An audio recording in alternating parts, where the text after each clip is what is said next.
time again, come gather round. We're here to share insights, lift you off the ground.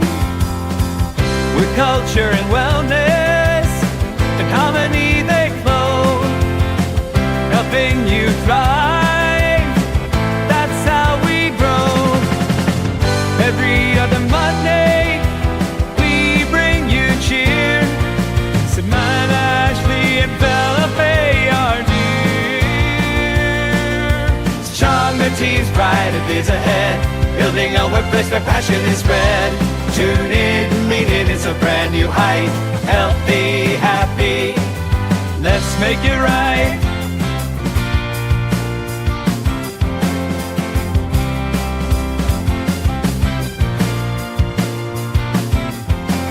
Mental clarity, physical strength, so true. Everyone, I have an announcement.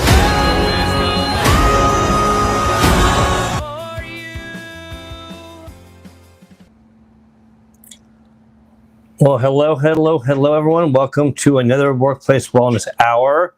I'm here with the amazing Sumana Jetty, and I am Felipe Cofino, and we are your hosts tonight for the second to last show of the season 3 of the Workplace Wellness Hour. And Sumana, how are you doing? How have you been these past couple weeks? I am happy to be here. Oh, there's a little bit of an echo. Hopefully the echo's gone. Thank you, Felipe. Happy to be here. I honestly can't believe it's coming to that time of the year in June, typically when we're like, oh no, the season's coming to an end. But I'm just happy to be here with you and share the space. And what an interesting topic you selected. Yeah, this is usually the trending topics are the courtesy of the amazing Sumana, because not only is she a data scientist at heart, but she's also very, very on top of TikTok, which I am not. And so she sees the trending topics, which she came up with the topic to cover quiet quitting years ago and quiet firing. This topic, ironically enough, is trending within the HR world. So it's ironic, and I found interesting when Sumana tried to do some research on it, was she found more on the HR side than the TikTok side, which at first I'm like, oh, is it a relevant topic? But then I'm like, wait a second, could it actually be that the HR people are being proactive? Oh my goodness. So this could it actually be that the Gen Z HR people are kind of saying, hey, let's look at these topics that you all say you are in tune to, but we don't think you are. So we're going to put a name on it. So I don't know. I'm optimistic. What do you think? that was quite interesting, when you sent it to me. And maybe you are right. Maybe there is the HR folks are probably getting on top of it, which for me, I find it really exciting because, when you sent that article to me and I said, oh, I don't really hear anyone on the employees are not talking about it, but HR is, which is really cool. But also it very much aligns with the data that Gallup recently, released with engagement. So I'm happy if you are hopping on the trending. I think I'm lagging behind a little bit. I feel like I'm not on TikTok as much as I used to over the last couple of years. I've definitely tapered down my TikTok activity, but I'm glad that you are the trendsetter now, Felipe. Well, again, it's thanks to you that I keep my eye out for it, but also the fact that I'm just happy that I was looking at all these things that I look to attend within the HR community, and the fact that this one came up twice, I'm like, wait a second. I must be behind the 8 ball. So, but I want to welcome to people. It's great to see William or Bill in the comments. And no, that was not me singing. That's not that was the best singing in the entire world on our intro video, but yeah, I cannot sing that well. So, and Miss Houston, how are you, my friend? I don't know why I feel like I haven't talked to you in a while. I have no reason to feel that, no reason logically to think that, because it's been normal, but it's good to see you. And Jay, love seeing you here. Quiet quitting or quiet crackling is a new term for me. Google it. You'll get a lot more about quiet quitting, and we'll talk about it briefly. And Annie, thank you for joining us. It's great to see you tonight. And Kenny was sending me messages like, you're late. You're late. The show hasn't started. Where are you? I'm here. I'm waiting. So thank you for being a loyal listener. And Gregory, Liverpool, great to see you as well. And Meryl, thank you. It's always great to see you here and watching from Jersey. And then Jackie Hallberg, who I believe has a show after ours, if I'm not mistaken, is Jackie and guests. I always want to say Jackie and friends. That's Jackie and guests. I like that. One day I've always wanted to do Felipe. If I ever do a solo show, it would be Felipe and friends, so that I wouldn't really be solo. I'd always be bringing somebody up. So, and Roy's watching us from the future. Roy, thank you so much. It's great to see you from Australia. And Peter, it's great to see you. Peter is like the consistent. You want to talk about consistency? Peter is consistently, into his fitness and he's got his goals and he's sticking to them. I love that. And Christy, it's always great to see you. I love to see you there from Florida. And Jeremy, welcome. Always love to see you there. And Stephen. So thank you all so much for joining us. So Simona and I are going to dive into this topic, and then we are going to invite you all up to join us within the first 15, 20 minutes. So get ready to join us and look for the link in the comments. But Simona, before we do that, let's do some introductions. What do you think? Yes, absolutely. Yes. After you, my friend. Thank you. Thank you so much, Felipe. It's such a pleasure to have everyone join us on this Monday evening. For me, it's 6 o'clock here in Calgary, Alberta. I know it's 8 p.m. Eastern, and all the folks that are joining us from all over the world. It's such a delight because we've been doing this for long enough, but always every show I show up and I'm like, oh man, I can't wait to talk about this new thing. So even though we've been doing it for 3 seasons now, it still feels like the very first season. And it's kind of cool that we're talking about quite cracking. I don't really like that term, but my name is Simona Jetty. For those who don't know me, it's such a pleasure to be here. I am in Calgary, Alberta, and my company is called Jetty Wellness, and we design science-based wellness solutions for organizations. I'm a little nerdy. I like science a lot, and I like data as well. But most of all, I like teaching, and I like sharing research very much to professionals, having been through sort of burnout and workplace cultures that haven't been the most healthy. I guess that's the best word to say. I'm just happy to be here and support and learn and share new trending strategies, new terms, but also bring back some old stuff. And we're getting close to the end of season 3, which is very scary, but also very cool. But I'm so happy to be here with Felipe. Felipe, I can't wait to hear from you. I'll pass the mic over to you so you can introduce yourself as well. Thanks. Well, thank you, my friend. And there you see it. I put up there Simana's QR code for Jetty Wellness. So if you get a chance to scan that, so you can check out her site and all the wonderful stuff that she provides, as well as the wonderful blogs like she mentioned. And then if you're not following my LinkedIn homepage of Cofino Consulting, do me a favor and give me a follow there, as well as if you are interested in getting some coaching services, or if you are looking for any HR services like recruitment, executive coaching, workforce planning, things of that sort.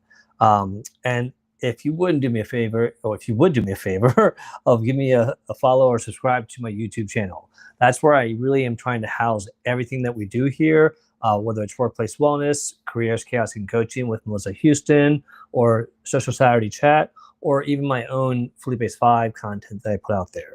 So this is a great place where I like to house everything. And it's also good advice for all of us. LinkedIn is rented space, you all. So God forbid something ever happened and the platform closed, you want to have some other place where you can have somewhere where your content can live, hopefully. But feel free to subscribe, and you can always check out some of the funny videos I have in there as well. So with that being said, Simona, I think we are ready to start the show. What do you think? Yes, we are ready to start the show. And thank you for mentioning, the idea of having, we consolidated, even the collective now has been consolidated with Jetty Wellness, and the monthly blogs that we post that contain Felipe's 5 is all sitting in a space outside of LinkedIn. Again, like Felipe said, if LinkedIn ever goes away, we still want to be able to have all the information that we've been giving you, for years now. We definitely don't have all of the content from season 1, season 2, but definitely starting season 3, we've been very diligently recording some key messages that Hannah Neese, who's one of our ambassadors, will watch the replay of both the shows every month, or sometimes 3 shows a month, and she writes all of the key messages in a really nice, easy to read format for you. So that's something that you can access, and the videos are always really cool to go watch on YouTube if you just want to like listen to us. But I like that we were thinking ahead that LinkedIn could maybe not be there one day, and we would need access to this information. So Felipe, I just want to just thank you for that. And yeah, let's dive into the topic. I think this is such a good one. And since you were the one, and I also just want to give a quick shout out to Ashley. I know Ashley's not here, our third co-host, but she will be joining us in the fall again. She's taking a little bit of a break, but we do miss her, and she'll be back in the fall, in September when we start up. So Felipe, over to you. Let's talk about quiet cracking. All right. And yeah, I do want to echo that about Ashley. We have been in contact with her, and she is in good spirits. She's doing what we've always said. She's taking time for herself, and she's focusing on where she wants to spend her energy in the future. Part of that energy is definitely here in the Workplace Wellness Hour. So that what we were very happy to hear, because we didn't want to lose Ashley. But how rude would it have been for us to say, no, if you can't be here, then we're cutting you loose. You're out of here. So thank God we're not hypocrites. Want to welcome some other people that joined the room. It's great to see Nick. Thank you for joining us. And Lisa Fevik. Always wonderful to see Lisa and her wonderful shows about just health, women's health, menopause. Nick, who's got her publishing company and is just on fire with books. And Nick, I did not get back to you about my book. I'll let you know. I think next year is what I'm thinking. I'd love to do it this year, but I'll let you know.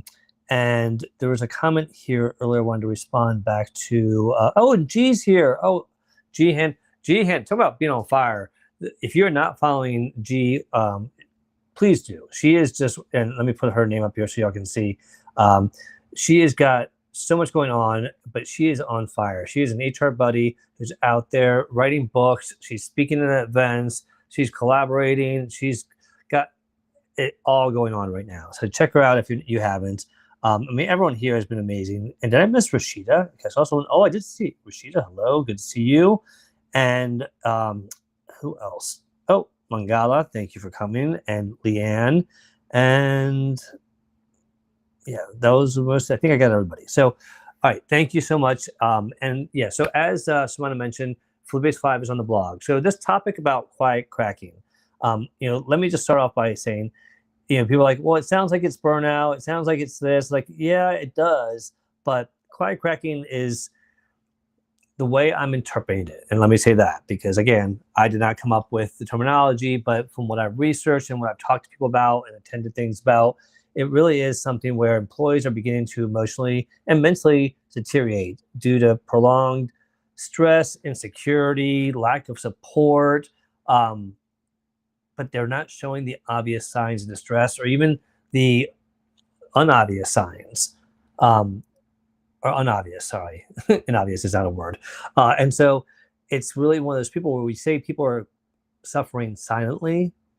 It's those that they're slowly starting to crack. And little by little, different things, the stress, the workload, the insecurity, it's just taking a toll.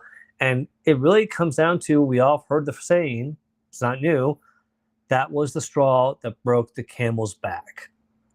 Well, that's what they basically did. They put a label on the camel. It's quietly cracking. And when's that last straw that's going to just make them crack fully?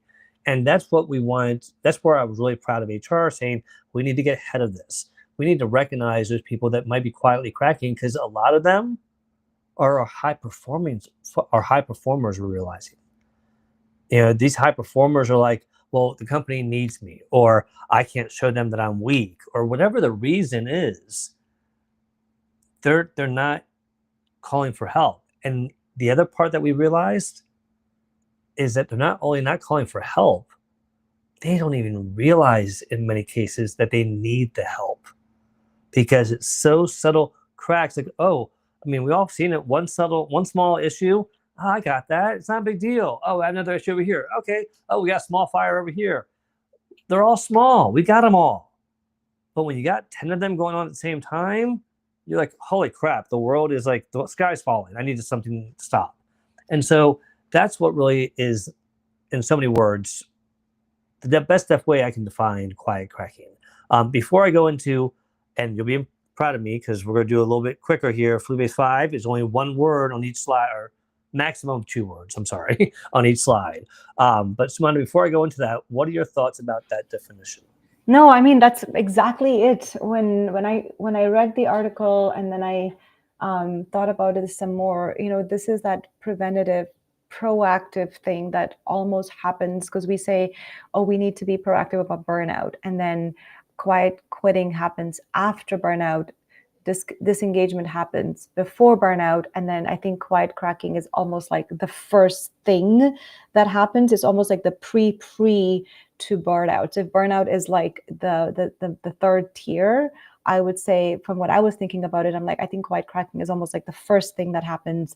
Then you start to like maybe disengage a little bit. Then you start to burn out, and then you start to kind of quiet quit again. Like it's such a cool way of connecting or emphasizing the need for prevention, right? I mean, we've always talked about wellness. Wellness is this active process, and well-being is active. So how do we now identify, I suppose, this internal, I feel like all of us, Felipe, are kind of feeling this upheaval internally, like, the economy's one way, jobs are, being so, the job force is, the workforce is definitely stressful. So if we're all feeling this internal upheaval, then the stress and that hidden signs that I think all of us have something very different. So yeah, I do like where this is going. But for me, the main concept that really stood out was like this proactive, almost like, how do we really catch it if the response is quiet quitting and burnout is the symptom of it? Like, how do we really catch it early? So I love that. Thank you. No, exactly. And I think the proactive thing is the key. And so, and Christine, I am so sorry I missed you. Welcome. Thank you for being here. And Abhishek, thank you for being here as well. And Sean, thank you for joining us. And Nur, and I think, was there anybody else? Oh, Americo. Yes, Americo, I know. I said I was shocked as well. HR being proactive. It is funny, but it's one of those things where it's like, I learned from some of the best HR people, and I realized that as I grew up in the career, that not every HR person was like the ones I was exposed to. I had some bad ones, don't get me wrong, but the majority of them, I was fortunate. So to me, I feel like, okay, people that weren't in HR before are now getting into the field, and they get the impact that HR can have on a company, on the culture, at the table. So yeah, I'm just as shocked as you are, so I get it. All right, so listen, real quick, I want to show these 5 key areas of my Fluebase 5, and we'll chat about it, and I'm gonna put the link in the comments for y'all to join us. All right, so real quick, and yes, it is a weird name, but I gotta say, it makes sense when you think about someone like an egg cracking until it breaks, So going through this here, the first word that I want to talk about is listening, because I know we talk about it and we say we gotta listen more, but are we doing it? Now, there were some studies done around quiet cracking. I know it's early and it's a new term, but the concept's not new. So they just put a name on it, remember. And from the studies, they said that 40% or 47% of employees experienced quiet cracking, say that their managers were not listening to them. And that created creating intentional check-ins, asking, about, hey, how are you doing? And listening, not always fixing, is the goal. All right. And I think that's where, my wife earlier today, where I gave her a solution to something. She's like, I didn't ask you for a solution. I'm like, you're right. I didn't need to offer a solution to fix it, unless I'm asked. But listening, we need to listen to our employees. And Sumana, I think that's an obvious one. I don't know if you want to add anything to that real quick or share anything. No. Keep going. This is amazing. All right. Next one here is intentional learning. So here's the thing. Someone who is feeling like they are just stuck in their job, or they're feeling like they're not challenged, giving them the opportunity to learn is going to fuel them. And so employees without recent training are 140% more likely to feel insecure in their jobs. But by giving them these skills, it makes them feel like they're growing, not just performing. So but you've got to be intentional. Now, here's a thing that I've realized, especially with a lot of people like asynchronous learning, meaning they like to learn on their own time. Give me the material, let me learn it myself, and then let's talk about it afterwards. And that's not a bad approach as long as the second part happens. You've got to have that follow-up and that repetition of conversation about the topic for them to retain it. So learning's huge. Any thoughts on that, Sumana? You're asking the person who loves learning and who loves teaching my thoughts on learning, continuous learning, intentional learning. I think these are all like right up my alley. I mean, these are just like the whole the concept of, as you get, you can't say, oh, I got a master's degree, I got a PhD degree, I have to stop learning. I feel like in this space or in any space, I'm always encouraging professionals, especially if you're really leaning towards that side of like, I think I might be burning out or quietly cracking or disengaging. I say learn something, upskill, reskill, all of those wonderful things. I'm happy to talk more about it, but this is perfectly in alignment with what I'm thinking. Thank you, Felipe. Thank you. And it really is true. I mean, my CEO, she has her PhD. She's written multiple books, is a public speaker. You can tell when someone means that they're a intentional learner or forever learner, because of her actions. When she learned about what I did on LinkedIn, she is consistently picking my brain, and then she's practicing it and trying it herself. So you can see when someone wants to learn, they're hungry for it. All right, the next one here is transparency. Okay, again, you want someone. I always say, and this is what I always tell my CEOs and CFOs who care about money, is when they're creating a environment that is causing stress or causing people to crack, I remind them, we don't pay people to worry. So let's be transparent about what we're doing and why we're doing it, so that they don't worry about their job security or about their performance. Let's be transparent, meaning, hey, listen, we are going to be throwing a lot out to you this month. We have an audit coming up, and we need everyone's help. We're sorry we're going to be asking for a lot for you, but it's added to your workload. We get it, but it's just going to be just for this month, and by June 30th, we'll be done. That kind of transparency can go a long way to, we're getting audited. Oh my God, why are we getting audited? Did I do something wrong? Is my job in jeopardy? Stop putting them in that hamster wheel of fear, because they'll just keep on spinning. So transparency is huge. Any thoughts on that one, Sumana? No, I agree with you 100%. And especially in cultures where there's a lot of organizational change, and I've seen that in healthcare, I've seen that in academia, where leadership changes like every 2 years sometimes, or every 6 months, even in government. I've seen that if the political party changes and the whole government's changing. And in that space, there's so much uncertainty, Felipe, that if the leaders are not transparent, this adds to that sense of fear and that sense of, what is my, and I'll talk a little bit more about this after you're done, but again, like, what is my job? What is the role that I'm supposed to do? And how is this going to impact my pay? Who is in my team? Am I going to get a different manager? And I don't know what your thoughts are on this one, but even that's, the fear of not knowing who your new manager is going to be can sometimes add a lot of stress to individuals who are like worried because they have a good rapport with the current manager, but it's possible that something could change. So transparency is definitely key. And I say this all the time in spaces where organizations can use, their town halls, for example, and leadership forums, and, spaces where leaders are able to speak, even if you know just a little bit. And if you can share, I say just share just a little piece of information, but again, don't add more uncertainty, but at least be open to saying, you know what, I was in a meeting and this is what it is, this is where we're at. I think people like to know status quo, but also people like to know where we at today and what can you give me, like more updates like that. I've seen lots of leaders share key messages, emails, especially during times of uncertainty. You know, there's more emails from leadership coming through, open office hours. And these are all little avenues and strategies to kind of increase transparency. So I love that this made it to Felipe's 5. Thanks. Thank you, Swana. And and I will say that again, transparency, it builds trust.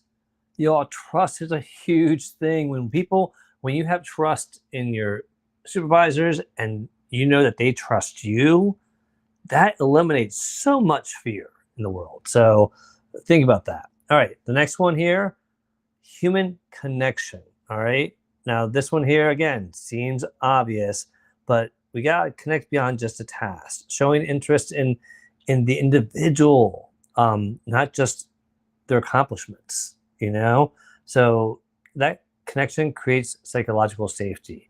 It reduces that emotional strain again. When I shared about my eye thing, that I had my retina detaching, I shared it with you all.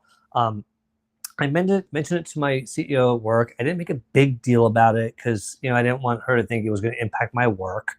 The next time I saw her, no, the second to next time after I saw her, she came in and she's like, you know what? I was thinking about you when I was in the store and I was buying these for myself. They're these eye masks that automatically warm up as soon as you put them on your eye. And I just bought you one so you could try it, see if it helps. And I'm like, just the idea, even if it didn't help, the idea that she thought about me went a long way to her connecting me as a human being. And the eye mask, as someone who never wears eye masks, it was freaking awesome. I don't know how it heated up automatically. I didn't need to microwave it or anything. As soon as it touched my eyes, it started warming up and I just felt so good. So, but did you see the impact? A small thing that she did because she listened, and then she did something that impacted me because she knew that it was affecting me at a personal level. So that human connection goes such a long way, you all. Don't say, oh, I don't have time for the fluff. Like, it's not fluff. It's part of your business. Oh my God, I almost cussed you all. It's part of your business. And you all need to understand that if you are going to do business with human beings, you gotta make human connections with your team and your employees. All right, I'm getting a little bit passionate. Shmana, your thoughts on this one before we get to the last one? This one actually connects really well with the other one too, right? Like, I'm so glad because you and I have been debriefing about this even before the show and even like a couple of weeks ago when we talked on the phone. But trust is such an important element in the transparency piece, in the connection piece.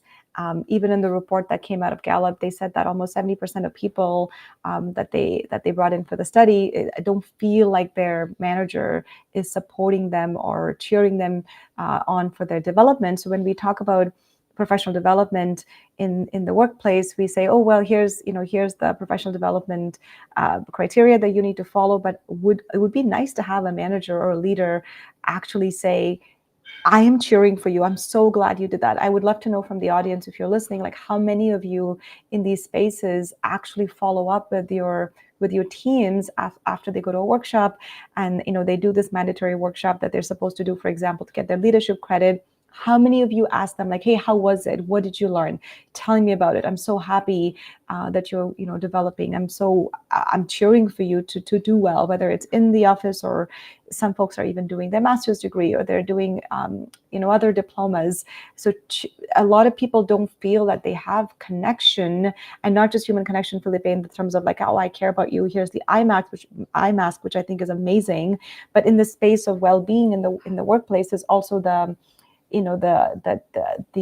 sense that your leader cares about you in your development, in your professional development, in your learning as well, which also I believe if you're not getting that encouragement in the workplace, you might start to quietly crack, and you might think, well, my boss doesn't care about me or doesn't really have any sort of connection in that space to support my development. So I wanted to kind of just put that out there to tie in the connection piece, because that's something I was thinking about. Thank you. And I want to recognize that hard conversations that Melissa Houston mentioned earlier can be so beneficial if you do them right. And it's people who avoid conflict. I get it. Conflict's not fun, but you got to have those hard, difficult conversations if you're going to be a leader. It goes with the job. All right. So the next one here. Oh, and I want to recognize also that, Rashida, yes, I'm an iMask fan right away, as of now. And Kenneth, please do not stir the pot and encourage me to cuss away. No, I will not do it. So, all right. Now, hey, Aaron Gibson's in the house. Great to see you, my friend.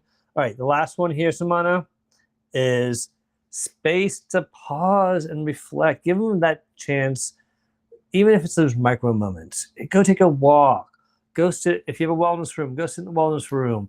If you need to go home a little bit early, but give them that chance to reflect, to rest, to take those moments to do some self-discovery. Because when people feel like they're being seen and supported, they crack less, pretty much. They thrive on the fact when someone's like, look, go home, you've had a rough week, whatever, you had a car accident, or you had lost somebody, or maybe you just had a lot of stress happening in the work and you've been busting your butt. I see how it's taking a toll on you. Go take a break, take a long lunch on me, leave early, whatever. But that recognition it's beneficial for two reasons. One, being seen and heard, absolutely. But two, think about that employee. They're not going to go home and feel stressed and guilty about leaving work early because they asked. They're going to be able to relax and truly rest because they feel like, okay, I've been given that support I needed to allow myself to relax. And it sounds silly when you say it, but we need that moment, those brief, it might be only 5 minutes. Haven't you all ever gotten so pissed off that you're like, if I don't walk away right now, I'm going to say something I regret. And you walk away and you come back and you're calm and you're able to handle it. And it may have only been 5 minutes. Hell, it might have only been 10 seconds for some people. Count to 10 and you're like, okay. Instead of calling you a total ass, I'm going to say, can we discuss that? Because I don't know if I totally agree with you. And it's a whole different conversation when you say it that way. So what are your thoughts about pausing, Sumana? Oh my goodness. I mean, this is literally all of, was it April? It's May now. So May was, Stress Awareness Month. And prior to that, we talked about mental health at work. And this is by far one of the most important well-being strategies. If we're thinking about if burnout's the outcome, and the one outcome, and then quitting is the second outcome. And if we want to proactively support your employees, I said in the comment here, using the rest and recovery model that we talk about, which is detachment, relaxation, autonomy, mastery, meaning, affiliation. There's an extra A there, but there's only one A. But that type of a strategy or that type of a model can be used to create that space so that you can pause and you can do a little bit of that deep work and figure out why am I, the big why, Felipe, we talk about that, why am I in this position? I think maybe employees don't fully know how they got there, but the space to detach actively or passively, the space to reflect, the space to learn something new using mastery or having a sense of I have autonomy on my job. Can I talk to my boss about using my strengths to be better at my job? These are all spaces that can be created within the work environment to pause. And it doesn't necessarily have to be at the individual level. I always say it's also your manager's responsibility, your organization's responsibility, your group and your teams that you work with. If we can all kind of figure out what that is, helping one person, I think, and I mean, I'm kind of curious to know your thoughts on this, but I think quiet cracking would be almost similar to burnout in many ways, where it starts to spread. You know what I mean? If one person is experiencing it, it's very soon other people might be like, oh, I'm in the same boat, I feel the same thing. So why not use a very collective kind of approach to rest and pause and don't put all the onus on just the individual. But yeah, I love this. Thank you so much, Felipe. Great Felipe's vibes. Well, thank you, Sumana. Oh, sorry. I do want to maybe comment on the one, or maybe you and I can. Sorry. You and I want to comment on Americo da Costa's comment about, I hope this term isn't constructive dismissal, masked with transparency, human connection, to have frontline think that they care, especially when larger companies where HR is there to protect the company and not the employee. I truly want this to be a good thing and not just a facade for the large. I want your thoughts on this one, because I know we did a workplace wellness hour on, is HR on my side or is HR on the company side? So maybe Americo's comment might be something we want to talk about a little bit here. America, one of the reasons why I appreciate and respect you, because you ask some of the best questions and you talk about some of the best topics. And here, I was just on an interview. Who interviewed me? Was it on Bill's show? It might have been on Bill's show, or I think it was Bill's show, Bill Rochelle. And it was, one of the questions he asked me about is, what do HR leaders need to remember? And my response was something that I think it's a lot more common than people realize. And it's one of those things where I don't think a lot of HR leaders realize that they're doing it until they hear someone like me say it, because I didn't realize that I probably was doing it at some point until about 20 years ago. It had a little eye-opening moment. But here's the point I'm trying to make. Too often, HR leaders are more worried about how they look to their CEO and making sure that they are pleasing their CEO than caring about the staff, the culture, or their real primary parts of their job. So meaning that they're being selfish about, oh, well, I got to do everything that they care about, and it takes their attention away from that. Your job is to make sure that, yes, you keep your supervisor happy, but your other job is to keep your employees happy. It's you got to keep the company and the staff equally balanced, and that's really freaking hard to do. Trust me, I am not saying it easy. It is not an easy job to do, because you don't want to be that person that's like overly diplomatic. Oh, well, you have to understand your manager yelled at you because they're stressed. No, that's one of the things I think that people said made me more human. I'm like, I don't care if you're stressed. You don't sit there and treat them like that. That's, bull.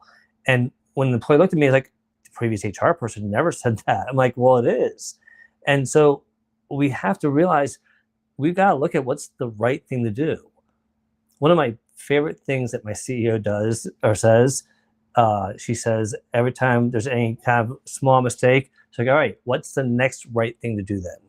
We've already made that mistake. We can't change it. What's the next right thing to do? And it's keeping that forefront of like, all right, we're going to make mistakes, but how are we going to handle it? And HR, we need to make sure that we are taking ourselves out of it. It's not about us. We make decisions for the organization, meaning the company and the employees. So you're talking about the masses. You're not talking about the individual. You help out each individual, but you gotta be transparent. And here's where I'll end this. When I had to do layoffs, there was a senior leader there that says, let's tell them sooner than later. I'm like, are you sure we're not going to stress them out unnecessarily? Not necessarily, but stress them out for a longer period of time. Aren't we saving them maybe by not telling them right away? Let's wait until like 2 or 3 weeks out. She's like, no, trust me, they'd rather know. So we did it. Everybody was unhappy, of course. But when I did one-on-ones with everybody, they said, listen, I said, what can we do about communication to improve it? They're like, as much as we hate the communication about when we have to make bad decisions or when people are getting laid off, we'd rather know sooner than later. And every one of them said it. So at the end of the day, people hate transparency a lot of times, especially if it's bad news, but they'd rather have it than not, because the alternative, they're going to assume something much worse is probably happening. All right. With that being said, Sumana, over to you, my friend. I know it looks great. Y'all, thank you, everyone that's been in the chat. I love the chat that's going on here. This is just an amazing conversation y'all are having, and you are saying so much that we can't even get to all of it. But please, Sumana, over to you. No, I know the chat is like, I'm having a hard time keeping up with the chat, but thank you for all the comments. I think a lot of it you covered, Felipe. I would love to have some people pop in and chat as well with us. But the only other kind of few things I wanted to mention, which you already kind of touched on, but there's a lot of there's a lot of us that could be potentially quite cracking. And I've seen this in the data that I've collected. I've seen this through research and through conversations with professionals. It could be as simple or as complicated, if you want to say it that way, where they feel like, I don't know what my job is. I mentioned role clarity. There's so many of us that really want to know the defined role that we're doing, because what typically happens is either we're doing too much or we're doing too little. And if there's a lot of change in the organization, that you just don't know what the role is. And role clarity, or having lack of role clarity, is a huge indicator of someone disengaging, which could lead to burnout, which could also lead to quietly, stepping quietly, quitting. There's all these words, but I want to caution folks that the words are nice, the vocabulary is good, but what we want to pay attention to, with what Felipe shared, and maybe some of my conversation here as well, is to look at the nuances of what this actually means. I know the words can, like, the vocabulary is really nice to be like, there's all these really cool terms, but what does that mean to you? Like, what are the signs that I'm noticing that are happening before I get disengaged from my work? What are the signs I'm noticing when my energy starts to drop and I'm starting to feel that fatigue? What am I doing to intentionally prevent this from happening to me? Or if I notice this in my coworkers, what does that look like? I know we've talked a lot about, one big sign that I think would be very easy to spot, which for me is probably one of the biggest ones, whether I'm reaching towards a burnout or when I'm just kind of feeling like, I don't know, I'm just like, that really subtle sign. For me personally, it's a lack of creativity. I feel like I'm not creative anymore. My creativity just plummets. I just don't feel like I have it in me. I don't know how to make.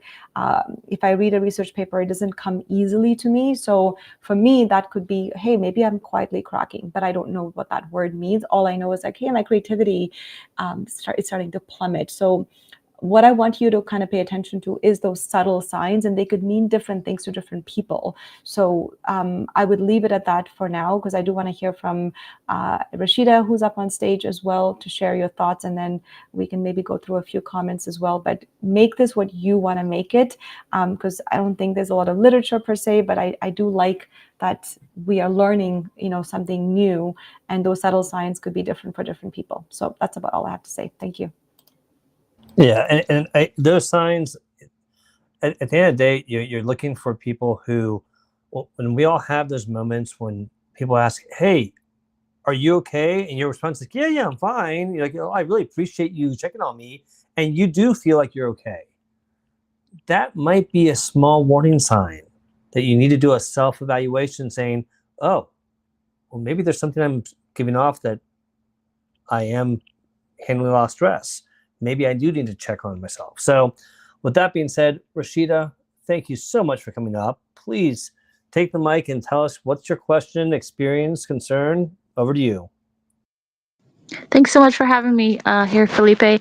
And Sumana, if I said it right. I'm sorry? Yes, you said it right. Thank you. You're welcome. So I've had all three experiences: the quiet quitting, quiet cracking, and quiet firing from three different companies. And there are warning signs along the way. At first, you might dismiss it as, like Felipe said, oh, I'm fine. Well, your face doesn't say you're fine. Your performance dropping doesn't say you're fine. Your customers sensing something in your voice doesn't say you're fine. There are little telltale signs that you are not fine and you are pushing yourself. And I had what they call this EAP programs, where, okay, they give you some therapy sessions or to deal with like anxiety or depression or whatever, but you only get like 3 of those free sessions. After that, they want to bill you like $200 per session, $200 that is. And if you can afford it, well, you're just out of luck and you just have to cope with it. Well, I couldn't cope with it and I had to resign from one of my companies.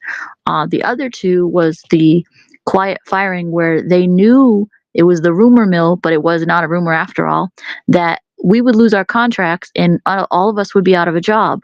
Well, a lot of us either A, tried to find a job before that time came, or B, found ourselves in a pickle afterwards when we're like, well, what do we do now?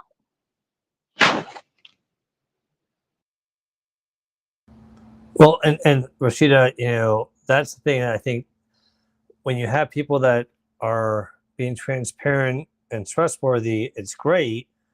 But when you leave people to feel like they're guessing what's happening, they're not going to guess in a positive favor. They're not. They hope things are good, but they're going to worry about some of the worst things. But Sumana, what are your thoughts about Rashida's share? I'm actually shocked that all three things, like I don't even know what to say to you, that all those three things happened to you. Because I mean, individually, each of those things can be harsh by itself, but to have to go through quiet firing, quiet quitting, and quiet cracking, I feel like that's a lot that someone has to deal with. So I'm just I guess I just want to ask you, are you okay? How are you doing? Rashida? Can you hear me? Yes. Sorry, the mute button would not unmute for like 3 times. That's okay. Anyway, I am being positive as possible. Keep praying a lot. I keep working hard, applying to relevant jobs, telling all my friends and family this is what I do, this is what I'm good at. If you know anybody who knows somebody who knows somebody who has an opening, please consider me. And like I said, just trying to stay as positive as possible. That doesn't mean that I don't have days when I cry my eyes out. I think we all have those days. Mhm. But to realize the signs that, hey, wait a minute, I'm getting down the rabbit hole of depression here. I need to dig myself back up and like go watch a movie of like, not a movie, but like, those little reels or videos, those like 30-second videos, like a Mhm. cat being crazy, or a kid, a little baby in front of the mirror, like they think it's another child and they're like patty cake with their hands high-fiving them, and it's their own reflection. It's so adorable. Like you can't be upset if you watch those kind of things. So those little things and like meditation and whatnot is like brings me out of the rut, the depression, and like I just try to stay out of it as much as possible. But I thank love you for that. Yeah, no, I just wanted to know how because that's a lot to have to go through. But the only other thing I'll say to you, Rashida, is to upskill or reskill. I think those are some really cool strategies to, and that's something that I did when I was going through my own kind of journey to rediscover like what it meant to be competent. Because one of the things we lose in going through all of this stuff is the sense of like, I'm not good enough for my job, or any job for that matter. So learning something new, like Felipe mentioned in Felipe's 5, but upskilling or reskilling in some spaces, whether you want to go to a new career, whether you want to just do something in your current job, or the job that you were in, would also be great strategies. And the only other strategy that I would say in your space, and for other folks who may be in a similar phase, is just to like reflect on the lessons learned, whether you've been quiet fired or whether you yourself have been disengaged from your job. I always ask yourself, like, why did that happen, and what can I learn from this so it doesn't happen, and how do I notice these signs for them not to happen again? So I'll stop there. We'll welcome our next speaker, Felipe. All right, thank you. And Rashida, I just want to say, I think that there's little mini breaks you said with the cat videos. Those mini breaks when you're feeling and you're focused on all those negative things, they help. Mel Robbins, who I mentioned before, I'm just a fan of her very real talk of how to deal with things. And one of the things she talks about is when you're having those moments of stress, anxiety, or whatever it might be, do 2 things. 1, count down from 5 to 1. Go 5, 4, 3, 2, 1. And then ask yourself, what if it all worked out? Or what if you got the opportunity? Or what if everything was fun? What's that? So count down to 5 and change that negative talk to something positive of the outcome. Whatever you're worried about, whatever you're stressed, okay, what if I get this done on time by the due date? So just that kind of change makes a positive impact on our mental health, especially when we're having these symptoms of stress. And I think it's important for us, like Rashida does, practice and figure out what works for you. If it's cat videos, if it's exercise, if it's going for a walk, if it's breathing, meditating, playing video games, whatever it is, figure that out, because I think it's really important. So thank you for sharing that, Rashida. And I'm going to carefully move you into the green room. So do not trip when I move you in there, please, because I do value you. And with that being said, we're going to invite our next friend, Gregory. please, Gregory, thank you for coming up. Let us know your thoughts or questions or concerns about this topic. The mic is yours. Well, this is a first. The HR space is being uberly proactive on an HR topic. Wow. This is I very, know, very shocking, isn't it? yeah. I would love to know where was this when the workday stuff was happening. Yeah.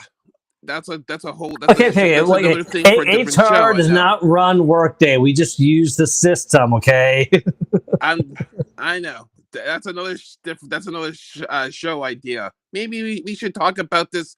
Should talk about this on another show and stuff. You never know. And my aspect on what's being discussed here, I think I'm probably in the same type of boat as the first commenter, but mine was only basically 2 out of 3 on 2 separate occasions that I did quietly quit, and as well as a combination of a quiet cracking on and then quietly fired or quietly cracked on another position. And I feel that it was basically, I will say, not uberly handled correctly in terms of both situations because of my neurodiverse disability and stuff, and they did not handle it in the best care and stuff. And I will say that breaches in terms of 2 of your, I'll say 3 of your Felipe Fives in terms of transparency, human connection, and all that type of jazz and stuff. So I think that needs to be uberly thoroughly addressed overall in the HR space, because if you lose, if you don't have transparency, you don't have human connection and stuff, and I think the third one you said it was about trust and stuff. If you don't have all 3, you're basically, I will say, in the HR space, you're swimming upstream. You're swimming up a creek without a paddle, per se, in terms of this type of topic du jour and stuff. So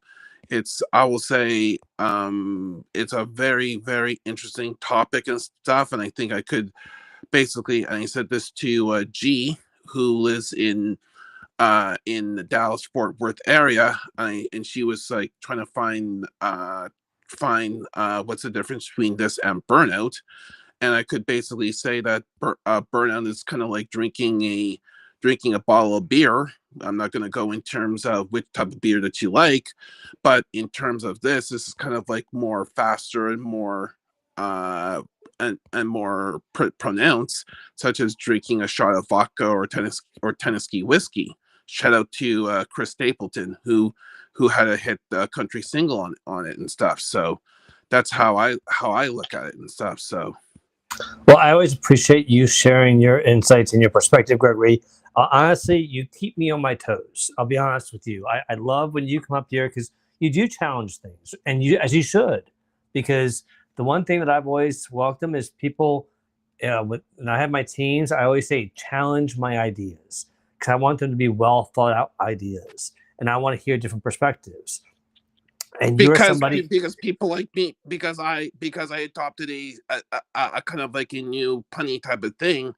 I was on a Zoom call, and I will say people who are neurodiverse, they're like the book The Canary Code, and I'm thinking I'm feeling I'm like the canary of HR, per se. So I could see stuff like basically way in the forefront without anybody knowing about it and stuff. Yeah, well, Suma loved this Chris Stapleton analogy, per se. Yeah. And I'm sure that the neurodiversity plays a part, but I think part of it is just who you are. You're somebody who is inquisitive, and when you have questions, you're not just going to take someone's answer just on face value. You want some backup, and I respect that. I think a lot of people want to hear those things. So thank you for sharing that. Sumana, please share your thoughts on Gregory. And then please introduce Miss, is it Jackie O or Marcia? I can't tell because she's just looking all stylish with her new photo. I love it. You know what? I don't want to say too much because I know it's 6:56 here, 8:56 for you, and I do want to give the stage or the microphone over to Marcia. Gregory, thank you for sharing. Great song. I do like that song a lot. Marcia, All over to you. right, Gregory, I'm going to move you to the green room, so don't trip. Oh, thank you. Hey, my friends, how y'all doing? So I'm gonna be brief, but you know what? When I saw this post, I'm like, you know what? This resonates with so many. And so, man, you had said this about me a few months ago, and you and I were talking on the platform. And thank you all for having it and giving us a space because that's where I am right now because but as you know what I continue to do is definitely upskill, reskill, right skill, left skill. I'm always outside, I'm always at events because I want people to know what I do and what I can bring and what I can offer. And it wasn't meant to be what happened. So right now, since I basically kind of not feeling 100% right now about this, the current situation, I'm just going to make it work for me until things, better things come down the horizon. That's it. Upskill, reskill, right skill, left skill. I mean, that could be a song, Marcia. Thank you so much for sharing. And I know you are doing so much in the community and so much to almost just to build yourself up to be like, well, what can I bring to the table and what do I have to offer and how do I prevent myself from reaching a point where I lose that sense of competence. I think that's where you're not there, which I love that about you. You I don't think you've reached the point where you feel like, well, I'm not good at anything, because you try so many different things and you're always excelling at it. And we always appreciate that you can come and share with us, but also on LinkedIn. I mean, I'm always cheering for you because I always see all the wonderful things that you're doing. So I appreciate that. Felipe?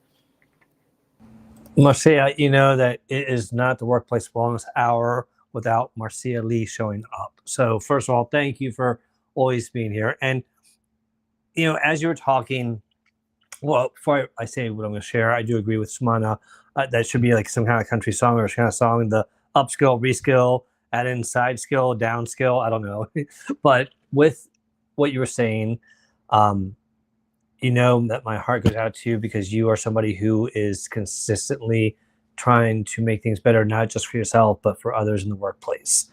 With that being said, everything that we shared here today, it's going to take emotionally intelligent leaders to take this conversation that HR is having to make it reality. Because reality is HR can't do it by themselves. If the hiring managers, the senior leaders are not adopting this and moving forward with it, it's not going to work. So it's up to HR, first of all, to make sure that they understand it and receive it well. We can't shove it down their throats. We got to make sure that they understand the value and hopefully get senior leadership to adopt it first so that it trickles down easier. But to your point, Marcia, and to your actions right now and leading by example, we got to take care of ourselves. No one's going to take care of ourselves better than us. And so to her point about upskilling, reskilling, doing what you need to do for yourself to feel like you're moving forward. I know during COVID, a lot of us felt like we were stuck. I got to tell you, LinkedIn helped me so much by doing these shows with Sumana. I had to learn skills that I never thought I would need. How to produce a freaking live show, how to create graphics on Canva. I mean, that was not my skill set, you all. So those skills came out of something that I wanted to do, and I wasn't going to I didn't have anybody to do it, so I had to teach myself. Marcia is a go-getter. She does that. Make sure that you do that for yourself and don't leave yourself just waiting for someone else to do it for you. If you have someone that's willing to help you, thank them and take advantage of that opportunity. But regardless of what other people are doing for you, always keep on doing things for yourself like Marcia. You really are a phenomenal example. So any last thoughts, Marcia, before we wrap up? Well, just to make it brief, you know what? What everybody's saying is correct, but it's really a time when you really have to look into yourself. And I'm gonna quote Dr. Phil. How's that working for you? That's just the way it is right now. So everybody who has any trepidation, just think about it. And like you said, Felipe, but if you have a good leadership team, it can work. But when you come from a place where leadership team is lacking and where they're stuck, it's going to be a challenge. Absolutely. And I agree with you, because at some point you gotta ask yourself, am I just hitting a brick wall that's not good, that I can't go over, around, under? Like, it's and there's no flexibility on the other side, and you've made your best effort. And I don't mean you tried for a couple of weeks. I mean, you've been there for, like, Marcia's been there for years, and it's not working. Then maybe it is time for you to revisit and look at other opportunities where your efforts are valued and you can make more of a difference, because somebody out there will value you. So Marcia, thank you again. I'm going to move you carefully into the green room, so please do not trip as I move you over there. And oh wait, all right, we do have one last guest, and Christine, I'm going to call you last minute Nelly, because you did this to me last time. So I'm going to give. Well, you know what's so weird? I have to explain something. Like this time, I'm not kidding. I was in this show. I feel like I just time jumped or something because I was listening to Gregory. I heard Rashida, and then I was listening to Gregory, and then all of a sudden it was Marcia, and it was like you were wrapping up. But did I miss a chunk in the middle? I mean, Or I had how does Jay in here trying to get in and out in the green room, but yeah. Anyway, so okay, you got 60 seconds. Over to anyway, you. all right. All right. It's okay. I could just see you on the flip side. I was just gonna mention that that it is good to get help, and I did that, and I found that there's all sorts of little tricks besides watching the videos or taking a walk or whatever. Just exercises that I was given to spell things backward. It's ridiculous. Some of it sounded so silly, but it was a way just to disconnect from the stress. And when you're in it and when it feels really bad, it doesn't ever feel like anything's going to get better, but everything always changes for the good or the bad or whatever else. And now I'm in a place where, and I'm still at the same company, but I feel like I'm really challenged and growing, and it's where I need to be. And that's all I'll say, because I know you got to wrap it up. Well, you ended with a great note, Christine, because I think that is something that, and it reinforces what we were talking about earlier about, is do what works for you. And even if you don't think it's going to work, Christine just shared, thought it sounded silly, but it worked for her. Now, here's the thing. If you don't try, you'll never know. And so, and I'll tell you right now, you all have heard me talk about this all the time. It's honestly probably the best exercise I get is when I go out for my walks and I'm now getting like between 12,000 and 15,000 steps every time I go in the office. When I come home and I work from home, I'm getting about 3,000, 4,000 steps. It's embarrassing. But when I'm in the office, I go and I'll walk around a city block or two, at least 2, 3, 4 times a day. Now, here's the thing. Besides the physical benefits of all that, every time I do it and I start thinking about something that's been weighing on me about work, I end up almost 80% of the time getting the solution mid-walk. And then all of a sudden, I'm trying to walk faster to get back to work because I had a solution to what I was struggling with. And it was such change of scenery where I was just trying to forget about things for a moment. And when you relax, all of a sudden, solutions come to you sometimes. So to Christine's point, do what works for you, try it, get yourself out of the situation. And sometimes you'll get that moment of relaxation that you need, or you might get that solution. So thank you, Christine, for sharing that last minute comment. Amen.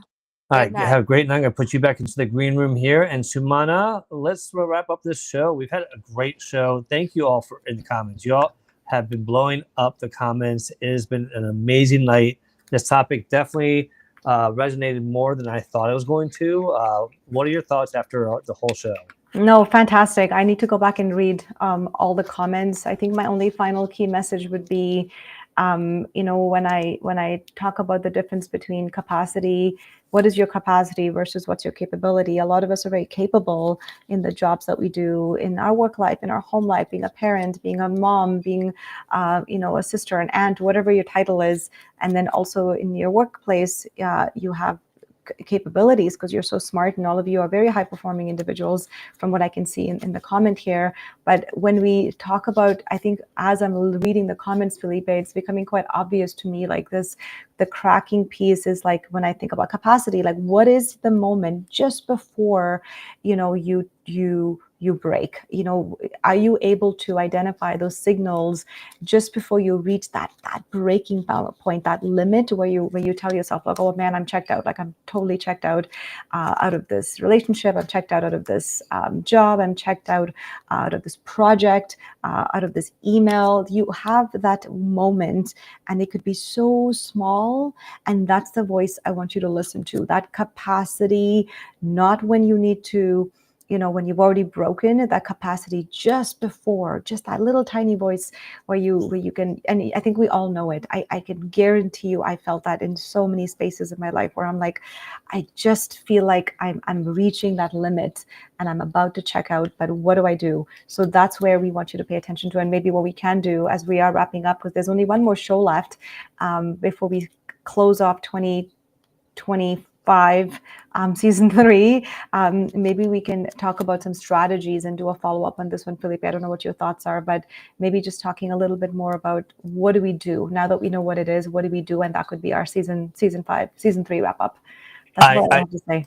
I love that idea. I think, before I get to that real quick, I want to recognize Jay's comments, since Jay couldn't make it up here. He was having challenges with Restream kicking him out, but he made a point that managers care more about clients than they do the employees. And that is exactly my point that I made earlier about the HR managers caring more about the CEOs than the employees. It's the same thing with leaders. And so, Jay, I'm glad you brought that up, because people get caught up in like, oh, the customer has to be happy. The customer has to be happy or else I'm in trouble. Well, guess what? If you don't take care of your employee, you could be in trouble with HR, or you cause your employee to quit, you could be in trouble because you just don't have staff now. The bottom line is, it's a balance, and it's not just HR that has to figure out that balance. It's anyone that is in a leadership position, and if you wanted that role, that's part of the package. So, Jay, thank you for pointing that out. And Sumana, I love what you brought up, and it kind of ties into Sharito's last comment that she shared. I think that we could definitely do another show and end our season 3 on some solutions, and also tied into the personal side, because I think we talked about workplace cracking, and I think that the personal side that Sharito and you just mentioned about life, personal life, your social life, your financial stress, if you have a breakup, if you have children, if you have a death in the family, those are all things can cause you to personally crack. How can we handle it so that we don't crack? How can we handle it so that we are the rock that we need to be for ourselves, or maybe we need to be for other people? And I say that carefully, just because sometimes we need to be that rock. Just because you're that rock doesn't mean that you don't have a chance to allow yourself to feel and express your stress and emotions too. You need that moment to let it all out too. But reality is, people depend on us sometimes. Yeah, as you're saying this, Felipe, I do love that a lot, and we ourselves in this space are going through so many different sort of personal things that some of us share, some of us don't share. As you were saying, and I was reading Sharita's comment, like the quote from Oprah. We've talked about this in the show a lot, where she says, first you hear the whisper, then you hear the brick falling, and then the whole wall comes crashing down. The whisper, like that is the subtle sign, which I think now that I'm thinking about it, like that is quite cracking, and then the brick is like the more stronger signals that you start to feel. Maybe it's anxiety, maybe it's like pain, and then the whole wall comes crashing down. Like that's pure burnout, like you're done. So the whisper, that first subtle sign, whatever that listen to be, we gotta listen to it. So I mean, hey, good for Oprah for saying that, and I can't believe I just thought about that right now. We should have started the show with that. All right, well, we got the last season, so the last show. So listen, y'all. In 2 weeks, we have the last episode of season 3 of the Workplace Wellness Hour. And as sad as we might be that it's the last episode of season 3, all that means is we're coming back for season 4, y'all. So we'll be back. And I'm excited, and we'll be back with Ashley with new topics, and we're going to add a little more fun to our program structure. So with that being said, please remember, as always, check us out on YouTube, check us out, follow us on LinkedIn, and hit that little bell to get reminded of our events. But for the takeaway from today, just as always, remember to be confident in what you know because you have a lot of experience.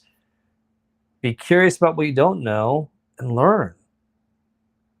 Be grateful for what you do have because you have more than others.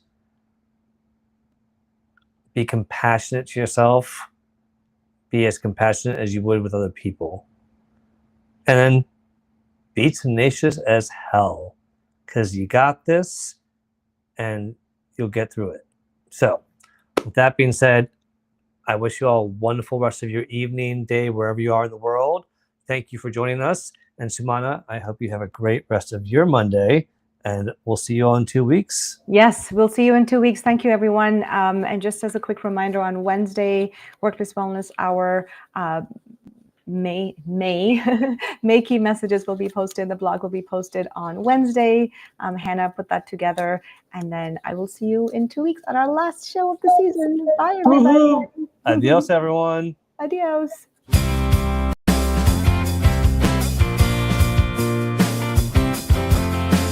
It's time again, come gather round. We're here to share insights, lift you off the ground. With culture and wellness, and harmony they flow, helping you thrive, that's how we grow. Every other Monday, we bring you cheer. Mine, Ashley, and Felipe are dear. Strong, the team's bright, and days ahead. Building a workplace where passion is spread. Tune in, meet it, it's a brand new height. Healthy, happy, let's make it right.